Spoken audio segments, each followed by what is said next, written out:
नमस्कार दोस्तों, स्वागत है आपका द न्यूज लॉन्चर के इस यूट्यूब मंच पर। दोस्तों, भारत में अर्थशास्त्र को समझने वाला, अंतर्राष्ट्रीय और राष्ट्रीय स्तर की इकोनॉमी पर गहरी पकड़ रखने वाली बीजेपी के अंदर जब इतनी टैलेंटेड नेत्री मौजूद है, अंतर्राष्ट्रीय मंचों पर उनका इस्तेमाल हो रहा है, तो नरेंद्र मोदी सरकार अपने टैलेंट पूल के साथ इतना बड़ा अन्याय क्यों कर रही है? नरेंद्र मोदी की एक खासियत रही है, चुनाव कोई हार जाए इसके बावजूद उन्होंने वित्त मंत्री बनाया था। याद कीजिए 26 मई 2014 को, जब नरेंद्र मोदी ने पहली बार देश के प्रधानमंत्री पद की शपथ ली थी। चुनाव हारने के बावजूद, अमृतसर में कैप्टन अमरिंदर सिंह के हाथों मोदी लहर में हारने के बावजूद अरुण जेटली को नरेंद्र मोदी सरकार में शपथ दिलाई गई और वो देश के वित्त मंत्री बनाए गए थे। लेकिन क्या नरेंद्र मोदी अपनी वो कला भूल गए? क्या नरेंद्र मोदी अपनी वो क्षमता भूल गए? अंतर्राष्ट्रीय स्तर पर देश के इतने काम आ रही हैं स्मृति जुबिन ईरानी, और स्मृति जुबिन ईरानी जब काम आ रही हैं, वर्ल्ड इकोनॉमिक फोरम में स्विट्जरलैंड के दावोस शहर में पहुंचकर उन वादियों के बीच जिस प्रकार से दुनिया भर के नेता, दुनिया भर के बिजनेसमैन, दुनिया भर के अर्थशास्त्री, दुनिया भर के पत्रकार तमाम लोगों से मुलाकात कर रही है। किसका किसका नाम लिया जाए? कहीं के एम्बेसडर हैं, तो कहीं टाइम मैगजीन के संपादक हैं, कहीं की राष्ट्राध्यक्ष हैं, तो कहीं कोई अर्थशास्त्री है, और तो और बड़े बड़े उद्योगपतियों की जब आप सूची देखेंगे तो आपके होश उड़ जाएंगे कि किनसे किनसे वो मुलाकात कर रही है। और भारत की आर्थिक स्थिति को सुदृढ़ बनाने के लिए, निवेश आकर्षित करने के लिए और बाइलेटरल इकोनॉमिक टाई यानी द्विपक्षीय आर्थिक संबंधों को उन्नत बनाने के लिए अपनी व्यक्तिगत कैपेसिटी में काफी कुछ करती हुई दिखाई दे रही है। भले ही कोई उनकी डिग्री पर सवाल उठाए कि वो 10वीं पढ़ी हैं, 12वीं पढ़ी हैं, ग्रेजुएट हैं, और कई बार ऐसा लगता है कि नरेंद्र मोदी ने उनके टैलेंट का सही इस्तेमाल नहीं किया। पहली बार 2014 में नरेंद्र मोदी ने उन्हें क्या मंत्रालय दिया था? उन्हें मंत्रालय दिया था देश का शिक्षा विभाग। बताइए, अर्थशास्त्र की समझ रखने वाली स्मृति ईरानी जो दावोस में जाकर के इतने लोगों के साथ मुलाकात कर रही हैं, उन्हें कौन सा विभाग दे दिया? वो पढ़ाने लिखाने का काम पढ़े लिखे लोग थे, मुरली मनोहर जोशी जैसे लोग थे, उन लोगों को दे देते तो बेहतर होता। यहां तो रुपया पैसा वाला काम था, देश के लोगों की आर्थिक सेहत सुधारने वाला काम था, वो उन्हें नहीं दिया। 2019 में जब वो राहुल गांधी को हरा करके आई, उस वक्त स्मृति ईरानी को महिला बाल विकास दे दिया गया। क्या मंत्रालय दिया साहब? कुपोषण के आंकड़े जारी करो, कहां बच्चों को 2400 कैलोरी मिल रही है या नहीं, कहां महिलाओं को पोषण मिल रहा है या नहीं, कहां इस देश के भविष्य को लेकर के जिस प्रकार के न्यूट्रिशन की जरूरत है उन्हें पूर्ति हो रही है या नहीं, स्टंटेड ग्रोथ वाले बच्चे कहां पैदा हो रहे हैं ज्यादा, कहां इस देश में बच्चों के बीच का लिंगानुपात सीधा उल्टा हो रहा है, वो तमाम चीजें नरेंद्र मोदी ने उनके जिम्मे डाल दी। मैंने आज स्मृति ईरानी के ट्विटर हैंडल को खंगाला और आप खुद देखिए कितने बड़े बड़े लोगों के साथ वो मुलाकात कर रही है। ऐसा लग रहा है कि इस देश में और कम से कम भारतीय जनता पार्टी के अंदर शायद ही कोई दूसरा व्यक्ति होगा जो इस देश में अर्थशास्त्र के मामले में स्मृति ईरानी को टक्कर दे पाएगा, आर्थिक समझ के मामले में टक्कर दे पाएगा। उनके टैलेंट को इस मुलाकातों के आधार पर तो जरूर कहा जा सकता है कि डॉक्टर मनमोहन सिंह की जगह वो भारतीय जनता पार्टी में भर सकती है। लेकिन एक चुनाव क्या हार गई, उन्हें मंत्रिमंडल में जगह नहीं दी गई। वाह रे मोदी जी, मोदी जी ने जगह नहीं दी कैबिनेट में। 10 सालों तक सरकार का बचाव भी किया, संसद में तमाम ऐसी बातें की, राहुल गांधी और गांधी परिवार से सीधा मुकाबला किया। क्या नहीं किया स्मृति ईरानी ने? बस एक चुनाव हार गई, उसके बाद उन्हें किनारे लगा दिया गया। और आज जो वित्त मंत्री है वो कहती है कि मैं प्याज नहीं खाती, प्याज की महंगाई पर कहती है। ऑटोमोबाइल सेक्टर में मंदी आती है तब उनका बयान आता है कि लोग अपनी गाड़ियों की जगह ओला उबर का इस्तेमाल करते हैं। उनसे तो ज्यादा आर्थिक समझ जरूर होगी, और आर्थिक समझ के पीछे कारण भी है। कारण यह है दोस्तों, अमेठी को 2014 के पहले कितना जानते थे स्मृति ईरानी, लेकिन अमेठी पहुंची, राहुल गांधी का मुकाबला किया, राहुल गांधी को उन्होंने हराया भी एक बार, सब कुछ किया। उसके पहले कांग्रेस वाले उनके टैलेंट को पहचान नहीं पाए थे। दूसरे विपक्षी दल भी नहीं पहचान पाए थे और भारतीय जनता पार्टी ने कहा फील गुड और इंडिया साइनिंग में उन्हें कपिल सिब्बल की वकालत के सामने चांदनी चौक में उतार दिया था। अब वकालत जैसे पेशे का मुकाबला करने के लिए उनकी जरूरत भला क्या थी? वो तो ठहरी अर्थशास्त्री, और अर्थशास्त्रियों को, अर्थशास्त्र पढ़ने वाले लोगों को उन्होंने मात भी दी। राहुल गांधी ने इकोनॉमिक्स पढ़ी है। राहुल गांधी को 2019 में उन्होंने हराया भी। तो इकोनॉमिक्स के स्टूडेंट के साथ जब उनका मुकाबला हुआ उन्होंने हरा दिया। अब बेचारे किशोरी लाल जी आ गए। किशोरी लाल जी अर्थव्यवस्था पढ़े नहीं थे, अब किशोरी लाल जी के सामने बीजेपी ने उतारा। नरेंद्र मोदी सरकार को दरअसल उनके टैलेंट का इतना पता है कि अंतर्राष्ट्रीय स्तर पर वैश्विक आर्थिक मंचों पर जब स्मृति ईरानी इस देश का प्रतिनिधित्व कर सकती है, तो भला इस देश के अंदर बेरोजगारी इतनी बढ़ी हुई है, महंगाई इतनी बढ़ी हुई है, सब कुछ बढ़ा हुआ है, और उस परिस्थिति में भारत सरकार संसद के अंदर, सरकार के अंदर उनकी आर्थिक समझ का इस्तेमाल नहीं कर पा रही है। वाकई हार्वर्ड नहीं, हार्ड वर्क की बात नरेंद्र मोदी ने की थी 2014 में। हार्ड वर्क कर रही है स्मृति ईरानी, ये बात जरूर है कि हार्वर्ड से उन्होंने अर्थशास्त्र की डिग्री नहीं ली है, लेकिन हार्ड वर्क तो कर रही है। नरेंद्र मोदी के पैरामीटर पर तो खरी है।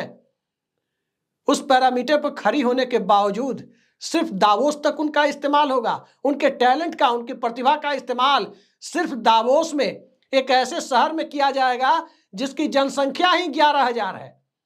स्विट्जरलैंड का बेहद खूबसूरत शहर, महज 11,000 की आबादी। उस 11,000 से ज्यादा आबादी तो आर के पुरम की होगी, जहां सरकारी कर्मचारी रहते हैं। लेकिन स्मृति ईरानी उस छोटे शहर में, 11,000 के शहर में, जहां 11,000 के करीब दुनिया भर के प्रतिनिधि मौजूद हैं, वहां भारत सरकार का अपनी व्यक्तिगत कैपेसिटी में इस देश की परिस्थितियों का निवेश आकर्षित करने में जिस प्रकार से नरेंद्र मोदी सरकार ने वहां उनके टैलेंट पर भरोसा जताया है, भारत के अंदर कब उनके टैलेंट पर भरोसा जताया जाएगा, इस देश को इसका बेसब्री से इंतजार है। कहां उन्होंने अपना टैलेंट नहीं दिखाया। सास बहू वाले सीरियल में आपने देखा होगा कि किस तरह से, क्योंकि सास भी कभी बहू थी, इस तरह का सीरियल बना। अब उस सीरियल आगे उस तरह का चलता तो बनता कि ससुर भी कभी दामाद था, इस तरह के सीरियल भी बनते। लेकिन सीरियल छोड़कर स्मृति ईरानी गलत दूसरे प्रोफेशन में आ गई, अन्यथा उस सीरीज में पता नहीं कितने सीरियल बनते उसी थीम पर। उसके बाद राजनीति में आ गई, फिर सिलेंडर लेकर महंगाई के खिलाफ प्रदर्शन करने लगी मनमोहन सिंह सरकार के दौर में। और सिलेंडर लेकर जब उन्होंने प्रदर्शन किया मनमोहन सिंह सरकार के खिलाफ, तभी मुझे लग गया था, तब मैं स्टूडेंट हुआ करता था, लेकिन मुझे लग गया था कि नहीं, इनकी आर्थिक समझ पर सवाल नहीं उठा सकते। इस देश की महंगाई के एक बड़े इंपॉर्टेंट, बहुत महत्वपूर्ण इंडिकेटर सिलेंडर को इन्होंने पकड़ा है, और इस सिलेंडर के माध्यम से वो इस देश के लोगों को, मनमोहन सिंह सरकार ने सिलेंडर पर 20 रुपए बढ़ा दिए, वो जनता को समझाने की कोशिश कर रही है। तो सिलेंडर के सहारे महंगाई की बात करने वाली स्मृति ईरानी बिना किसी सिलेंडर के साथ धरना दिए सीधे दावोस में बड़े बड़े उद्योगपतियों के साथ, पत्रकारों के साथ, वैश्विक नेताओं के साथ जिस तरह से संवाद कर रही हैं, उनकी खिलखिलाती हुई तस्वीर भी आ रही है वहां से, आर्थिक मंच से बड़े बड़े लोगों के साथ। तो ये बात समझ में आती है कि नरेंद्र मोदी की सरकार कम से कम टैलेंट को तरजीह नहीं दे रही है। इतना बेहतरीन टैलेंट नरेंद्र मोदी ने राजस्थान में चुना मुख्यमंत्री के तौर पर, जहां अटल बिहारी वाजपेयी को श्रद्धांजलि देते देते नरेंद्र मोदी को ही वहां के मुख्यमंत्री ने श्रद्धांजलि दे दी थी। भजन लाल शर्मा अब कुंभ में जाकर नहा रहे हैं। इतना बेहतरीन टैलेंट उन्होंने बिहार में प्रदेश अध्यक्ष के रूप में दिया है, जो मुख्यमंत्री को उप मुख्यमंत्री बना दे रहे हैं। इतना बेहतरीन टैलेंट उन्होंने गृह मंत्री के रूप में दिया, जो 12वीं के बाद इंटरमीडिएट कराते हैं लोगों को। और इतना बेहतरीन टैलेंट उन्होंने उत्तर प्रदेश में मुख्यमंत्री के रूप में दिया, जो दिल्ली आकर इतनी साफगोई के साथ लॉ एंड ऑर्डर पर सवाल उठा देते हैं कि वाकई भारत में लोकतंत्र है। ये लोगों को भरोसा हो जाता है कि एक मुख्यमंत्री अपनी ही पार्टी के गृह मंत्री के कार्यक्षेत्र पर सवाल उठा देता है। लेकिन इस तरह से इन सब की तुलना में बात तो माननी पड़ेगी कि स्मृति ईरानी ने नरेंद्र मोदी सरकार का खूब बचाव किया है। कभी हम लोगों ने गाना सुना था बॉलीवुड में बचपन के दौर में, आंख मारे और लड़की आंख मारे, गाना सुना था। लेकिन संसद के अंदर आंख मारने वाली बात को लेकर भी स्मृति ईरानी ने जिस तरह से कांग्रेस पार्टी को घेरने का काम किया, अब वो किस रूप में घेरा, किस रूप में नहीं घेरा, यह पूरा देश जानता है। लेकिन भारतीय जनता पार्टी को उसका फायदा तो मिला। तो जो फायदा स्मृति ईरानी ने भारतीय जनता पार्टी को दिलाया, इस देश की अर्थव्यवस्था को यदि वो दिला पाए तो काश कितना बेहतरीन होता, कितना अच्छा होता। लेकिन सवाल यही है, मौका तो दें, उन्हें वित्त मंत्री बना दें, उन्हें वाणिज्य और उद्योग मंत्री बना दें, उन्हें नीति आयोग का उपाध्यक्ष बना दें मोदी जी, कुछ तो अच्छी आर्थिक जगह पे उन्हें बिठाएं। रिजर्व बैंक के गवर्नर के रूप में अभी नियुक्ति हुई है अग्रवाल साहब की, अब उनकी जगह उन्हें ही भेज दिया जाता तो ज्यादा बेहतर काम करती। वहां रोकड़ा गिनने का काम होता है, रोकड़ा छापने का काम होता है, टकसालों में सिक्के भी बनते हैं, मॉनेटरी पॉलिसी भी तय होती है, वित्त मंत्रालय में फिस्कल पॉलिसी यानी राजकोषीय नीति तय होती है। तमाम चीजों को करने के बजाय क्या आपको कभी चर्चा होती है कि दिल्ली में चुनाव लड़ाया जाएगा? दिल्ली में नॉमिनेशन बीत गया, चुनाव नहीं लड़ाया गया। ठीक ही हुआ, दिल्ली में चुनाव नहीं लड़ी स्मृति ईरानी तो अच्छा हुआ। इतने बड़े कद का नेता, इतनी बड़ी गहरी आर्थिक समझ रखने वाली नेत्री, भला दिल्ली में मुख्यमंत्री का पद जो मेयर जैसा पद है, कहां इसके लिए वो फिट बैठती थी? तो स्मृति ईरानी के टैलेंट पर भारतीय जनता पार्टी के लोगों को भरोसा नहीं हो रहा। अफसोस की बात यही लगती है। अब आने वाले वक्त में देखिए, इस देश में मत भूलिए कि भारतीय जनता पार्टी ने वो प्रयोग किया था जो इस देश में लालू यादव के सिवा किसी ने नहीं किया था। लालू यादव ने कभी भी जिंदगी में कोई चुनाव नहीं लड़ने वाली, यूनिवर्सिटी तक का चुनाव नहीं लड़ने वाली, विधायक, सांसद और पंचायत प्रतिनिधि या फिर म्यूनिसिपैलिटी की बात छोड़ दीजिए, कोऑपरेटिव के चुनाव की बात छोड़ दीजिए, यूनिवर्सिटी तक का चुनाव लड़ने वाली नहीं रही कभी, राबड़ी देवी को मुख्यमंत्री बना दिया था। वही काम अटल आडवाणी की जोड़ी ने बीजेपी ने किया, नरेंद्र मोदी को मुख्यमंत्री बना दिया, राबड़ी देवी को बिहार में मुख्यमंत्री बनाया।